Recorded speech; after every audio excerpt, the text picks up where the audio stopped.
Abdurrahman bin Auf lahir 10 tahun setelah tahun gajah, berasal dari Bani Zuhroh. Dia berkerabat dengan Utsman bin Affan dan Sa'ad bin Abi Waqqas. Setelah hijrah ke Madinah, ia dipersaudarakan dengan Sa'ad bin Rabi. Ketika dijanjikan harta oleh saudara barunya, ia malah bertanya, "Di manakah pasar?" Ia meminta saudara barunya itu untuk membeli sepetak tanah yang kurang berharga yang terletak di samping pasar, kemudian tanah itu ditawar-tawarkan kepada khalayak. Siapa saja boleh berdagang di tanah itu secara cuma-cuma, tanpa perlu membayar sewa, hanya saja, apabila memperoleh keuntungan, ia menghimbau diberikan bagi hasil seikhlasnya. Para pedagang menyambut gembira tawaran itu. Tak makan waktu lama, ia pun keluar dari kemiskinan, bahkan menjadi sahabat Nabi terkaya, yang kelak mewariskan harta senilai triliunan rupiah. Usahanya mencapai Mesir dan Syria, alih-alih dinikmati sendiri, ia memanfaatkan keuntungan usahanya menyantuni keluarga, sesama dan agama. Pernah ia menjual tanah seharga puluhan ribu dinar, yang kemudian ia bagi-bagikan kepada Bani Zuhroh, istri Nabi, orang-orang fakir dari kalangan Muhajirin dan Ansar. Begitulah, selain hartawan, ia juga dermawan. Tatkala terjadi peristiwa Tabuk dan membutuhkan banyak perbekalan, ia pun menyedekahkan hampir seluruh hartanya. Lihatlah betapa dermawan dia, sampai-sampai Umar bin Khattab mengadu kepada Nabi. Kata Umar, "Menurutku, Abdurrahman telah bersalah, karena dia tidak meninggalkan sesuatu apapun untuk keluarganya." Maka bertanyalah Nabi kepada Abdurrahman, "Apa yang engkau tinggalkan untuk keluargamu?"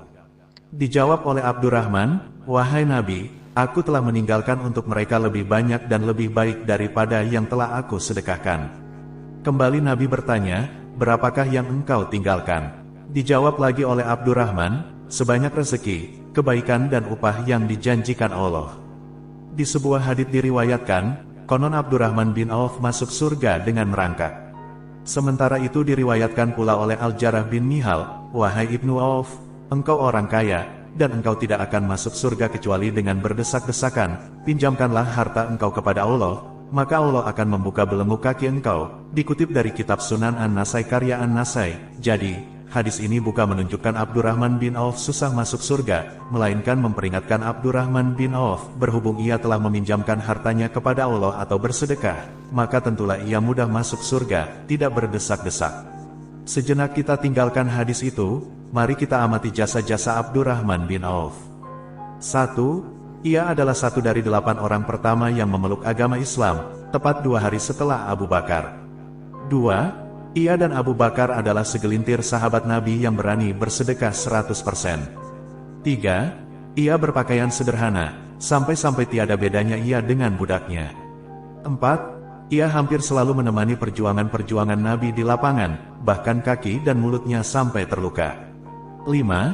Ia menyantuni istri-istri Nabi setelah Nabi wafat, juga menyantuni veteran-veteran perang. 6. Karena kesolehannya, ia pernah ditawari menjadi khalifah, juga ditawari dimakamkan sebelah makam Nabi, namun ia menolak, merasa tidak pantas. 7.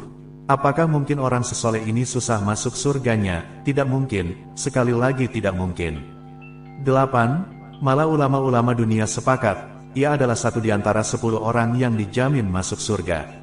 Ketahuilah, harta itu seperti ilmu, ia hanya alat bantu, bukan tujuan. Sayangnya, begitu disebutkan harta, orang-orang cenderung memiliki pandangan negatif. Nah, kisah Abdurrahman bin Auf mestinya menghilangkan pandangan negatif tersebut.